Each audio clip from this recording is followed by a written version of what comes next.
Welcome back, my beautiful family and friends. If you're hooked in and you're ready to enjoy this story, click subscribe and let me know in the comments where you're watching from, because tomorrow I will be giving you another story just as interesting as this one, and you don't want to miss it. Now let us begin. The door clicked open, and Ethan stepped inside, hoping to surprise his little boy with the flowers he carried. But what he saw froze him in place. His son stood trembling, small hands clutching a toy to his chest. Between him and danger was Mara, the quiet maid who had raised him like her own. Her torn sleeve told the story before words could. She was shielding the boy with her own body, and across from them, dressed in red, stood Clara, the bride-to-be. Her finger pointed at the child, her voice sharp with rage. "Don't touch him." Mara's voice shook, but her stance did not. In that moment, Ethan realized he hadn't just walked into his home. He had walked into a battle for his son's safety, a truth no father ever wants to face. If you were Ethan, what would you do first? Speak, act, or stay silent? Tell me in the comments, and don't forget to subscribe so you don't miss how this story unfolds. Before that morning, Ethan's life looked polished from the outside. A millionaire who had built his empire from sleepless nights and bold risks, he was the man others envied at charity dinners and in glossy magazines. But behind the photographs, there was a truth he carried quietly. He was a father raising a son alone. 7 years earlier, his wife's passing had left a hollow space in their home, one no amount of business success could fill. Ethan had tried to balance fatherhood with the demands of running companies, but the boardrooms always pulled him away. In those gaps, it was Mara who stepped in. Mara was not family by blood, but she became the anchor of the household. She cooked simple meals that made a boy feel safe, pressed uniforms that smelled faintly of lavender, and whispered bedtime stories on nights when Ethan was gone too long. She wasn't just a maid, she was the quiet protector who filled a void neither wealth nor power could touch. Then came Clara. Elegant, sharp, and admired in every social circle, she seemed perfect on paper. For Ethan, she was a chance at companionship again, and for the world, she looked like a match made in heaven. He let himself believe she would be good for his son as well, that maybe love could return to the home that had felt too empty for too long. But Clara was a woman with her own shadows. When the cameras flashed, her smile was flawless. Behind closed doors, her temper struck like sudden thunder. Ethan had dismissed the warning signs, blaming pressure, nerves, or stress. He told himself love required patience. He told himself his son needed a mother figure. Now, standing in the entryway, he could see how wrong he had been. And as the boy clung to Mara, Ethan realized this was no ordinary disagreement. Something darker had been building, hidden in plain sight. If you were in Ethan's shoes, would you have trusted appearances or listened to the small warnings early on? Drop your thoughts below. The house was too quiet for a moment, the kind of silence that feels heavier than shouting. Ethan's son pressed his face into Mara's side, muffling a sob. Clara's eyes narrowed, sharp as broken glass. What kind of man lets a servant dictate what happens in his own home? She sneered, her voice cutting through the air. If you can't control your child, I will. Those words hit Ethan harder than any insult he'd faced in the boardroom. He had fought rivals in business, dealt with betrayal from partners, even been mocked by people who thought he was just lucky, but never, not once had anyone spoken about his son that way. He stepped forward, slow but deliberate. His presence filled the room, but Clara did not back down. Her heels clicked as she turned toward him, defiance painted across her face. "You weren't supposed to be here," she said. "You weren't supposed to see this." Ethan glanced at the boy, who clung tighter to Mara. His chest ached at the sight.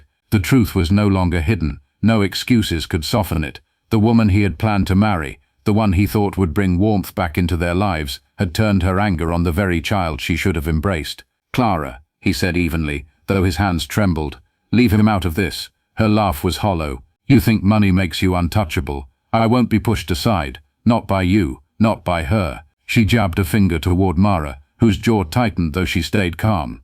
The weight of the moment pressed in on Ethan. A choice had been forced into his hands.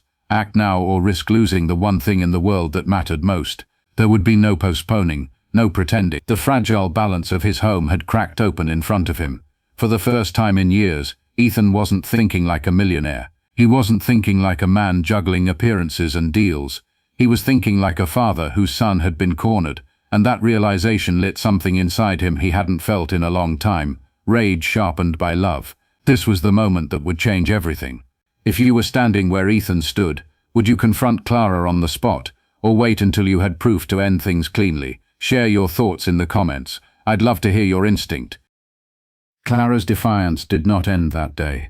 Ethan had expected her to retreat, to show regret, or at least shame, but instead she grew colder in the days that followed.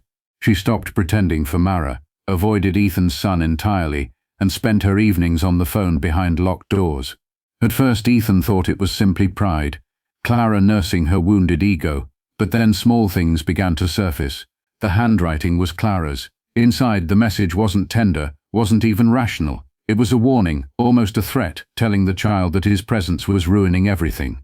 Mara didn't show Ethan immediately. She folded the letter into her apron pocket and kept it, waiting for the right moment to reveal it. Then came the missing bracelet. A family heirloom Ethan had locked away in a safe was suddenly gone, and Clara was the only one with knowledge of the code. When confronted, she brushed it off with a smirk. "You're imagining things. Stress is making you paranoid." But Ethan wasn't imagining the changes in his son. The boy had grown quieter, shadows under his eyes deeper, his laughter breaking less often through the halls. The sparkle that had once been so natural was fading. Ethan caught him whispering to Mara one evening, asking if she would always be there, if she could promise never to leave. That question broke something in him. Ethan decided to dig deeper, quietly at first. He noticed the way Clara's phone calls ended abruptly whenever he entered the room.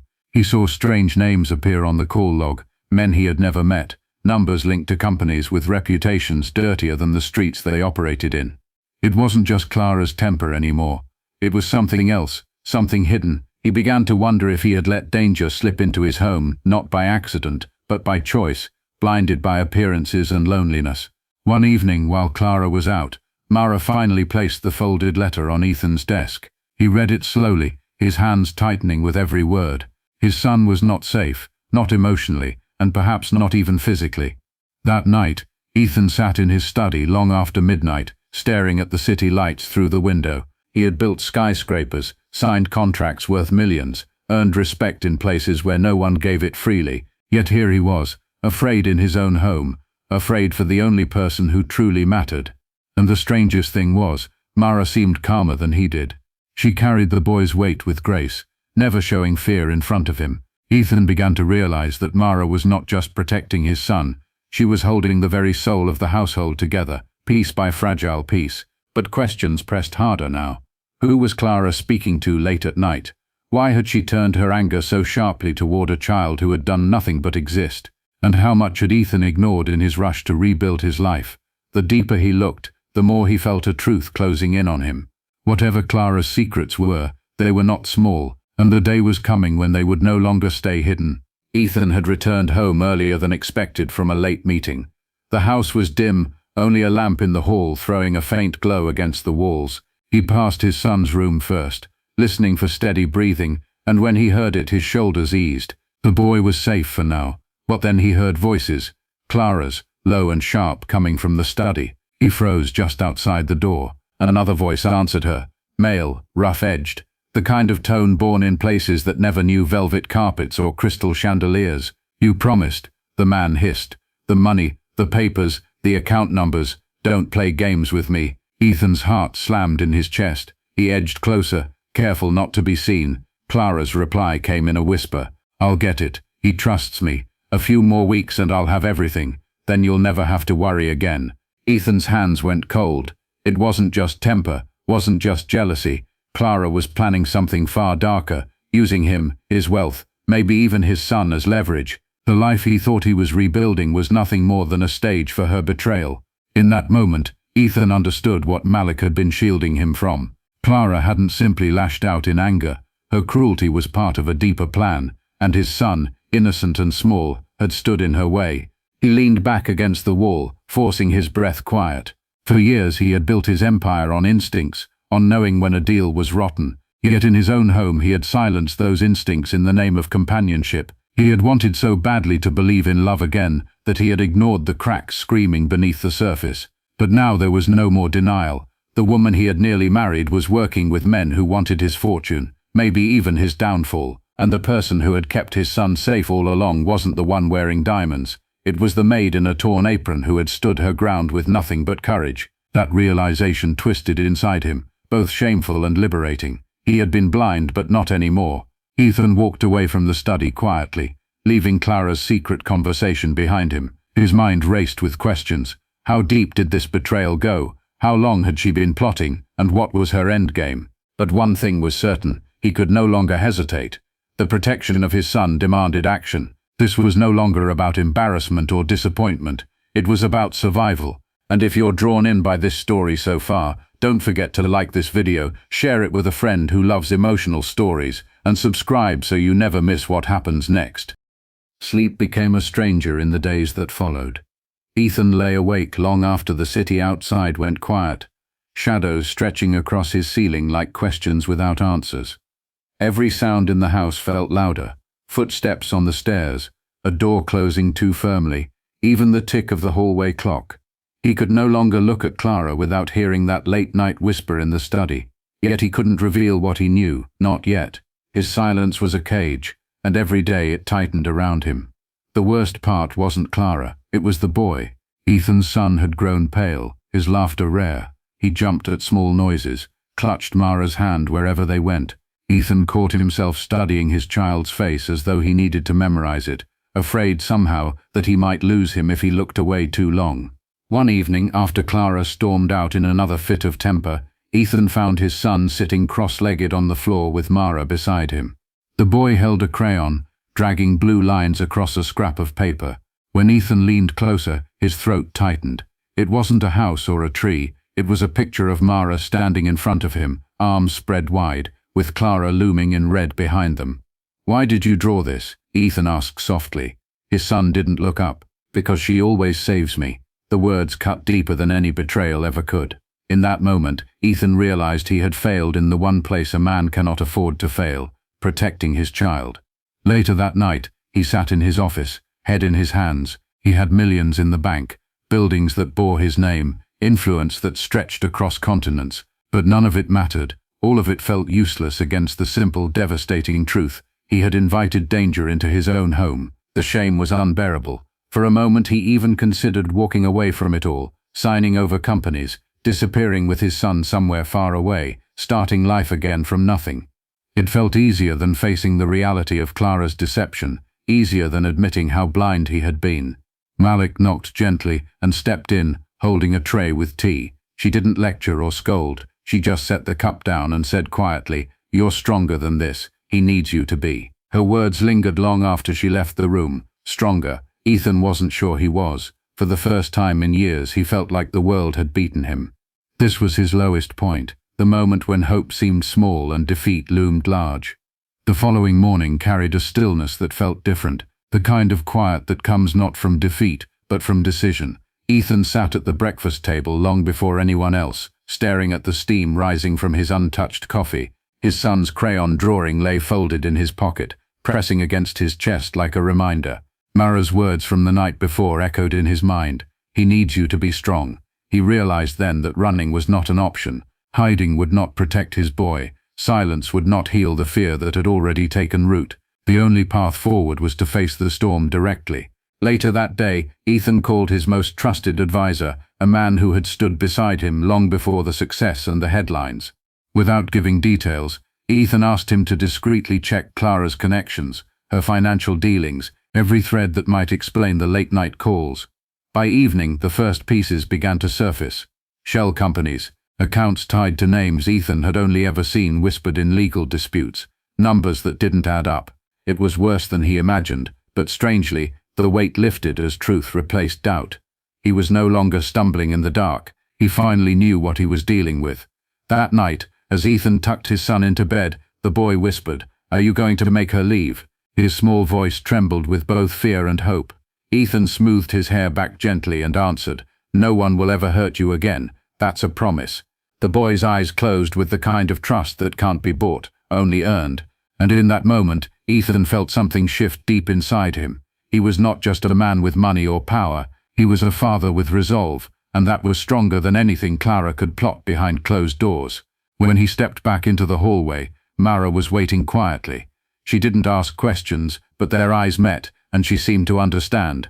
For the first time in weeks, Ethan allowed himself a small smile. It wasn't over, not yet, but the tide was turning. This was no longer about survival. It was about reclaiming his home, his son's safety, and his own dignity. And for the first time, Ethan felt ready. Have you ever reached a point in life where despair turned into clarity, where you suddenly knew what you had to do no matter the cost? Share your story in the comments, I'd love to know. And if you're following this journey, remember to hit that like button and subscribe so you don't miss the final showdown. The confrontation came on a rain-soaked evening. Thunder rolled in the distance, the kind that rattled window panes and set nerves on edge. Inside the mansion, the atmosphere was no less electric. Ethan had waited long enough. The evidence his advisor uncovered sat neatly in a folder on his desk. Transactions, phone records, even photographs of Clara meeting men whose names spelled nothing but danger. The time for silence had ended. Clara entered the room with her usual elegance, red dress sweeping behind her. She spotted the folder immediately and arched a brow. What's this supposed to be? Ethan stood tall, the kind of stance that comes from a man who knows the truth and no longer fears it. Proof, he said quietly, of everything you've been hiding. She laughed, dismissive at first, but the flicker in her eyes betrayed her. You think a few papers change anything? You still need me. You think anyone else will stand at your side? You're a man with money but no real family. Without me, you'll always be alone. At that, the study door opened. Mara stepped in, holding the boy's hand. The child looked frightened, but he stood bravely, his small shoulders squared. Ethan hadn't asked Mara to come, but somehow it felt right. This moment wasn't just about betrayal, it was about protection, loyalty, and truth laid bare. Look at him, Ethan said, his voice steady now. My son was never safe with you. You made him afraid in his own home. That's not love, that's cruelty. Clara's mask cracked. He was in the way, she snapped before she could stop herself. Everything could have been perfect if not for him. The words hung in the air like poison. Mara pulled the boy closer, shielding him once again, and Ethan's decision became final. Get out, he said firmly. You will never step foot in this house again. Clara's face twisted with fury. She moved toward him as though to argue, but Ethan stepped forward, meeting her gaze with a strength she had never seen in him before.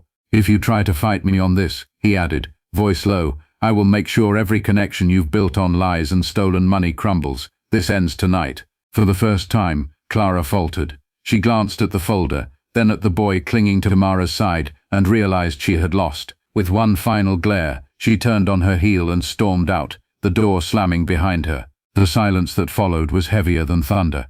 Ethan looked at Mara, at the woman who had stood like a wall of safety when he himself had hesitated. And then he looked at his son, whose eyes brimmed with relief as he whispered, Is she gone? For the first time in months, the boy's small body relaxed against him, and for the first time in years, Ethan felt like he had finally chosen right.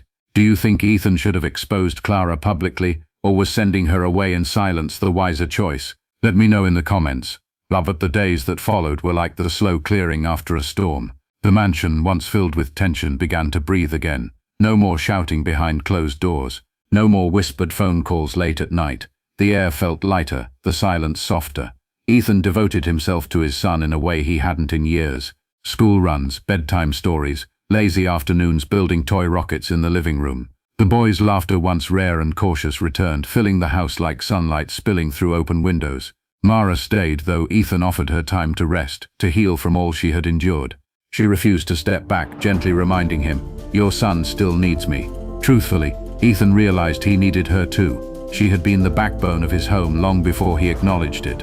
One evening, as the three of them sat in the garden, the boy climbed onto Mara's lap, holding the crayon drawing he had once made, the one of her protecting him. Only this time he had added Ethan into the picture, standing beside them. Ethan's throat tightened. He looked at Mara, who smiled softly, and for the first time he saw not just the maid who kept his world together, but the woman who had been there all along, quiet, loyal, unshakable. He reached out, covering her hand with his. You saved us, he said simply. Mara shook her head. No, you found your strength. I only stood where I had to. But Ethan knew better. Strength had many forms, and hers had carried them through the darkest nights. The scandal with Clara never touched the public. Ethan made sure of it. Her ties unraveled quietly, and she disappeared from their lives like a storm that had lost its wind. He chose not revenge, but peace for his son's sake, for his own. In the quiet of those evenings, Ethan finally understood. Wealth could build towers and fortunes, but it was love, loyalty, and courage that built a home. And for the first time since his wife's passing, he no longer felt alone. The story closed not with glittering parties or public applause, but with something far more valuable: a father's promise kept, a child's laughter restored, and a woman's devotion honored at last. Do you believe true loyalty often comes from the people we least expect, the ones overlooked until the moment they stand firm? Share your thoughts in the comments. And if this story touched your heart, don't forget to like this video, subscribe to the channel, and share it with someone who loves stories that remind us of what truly matters. Because in the end, this wasn't just a story about wealth or betrayal. It was about love that stood unshaken, even when everything else fell apart.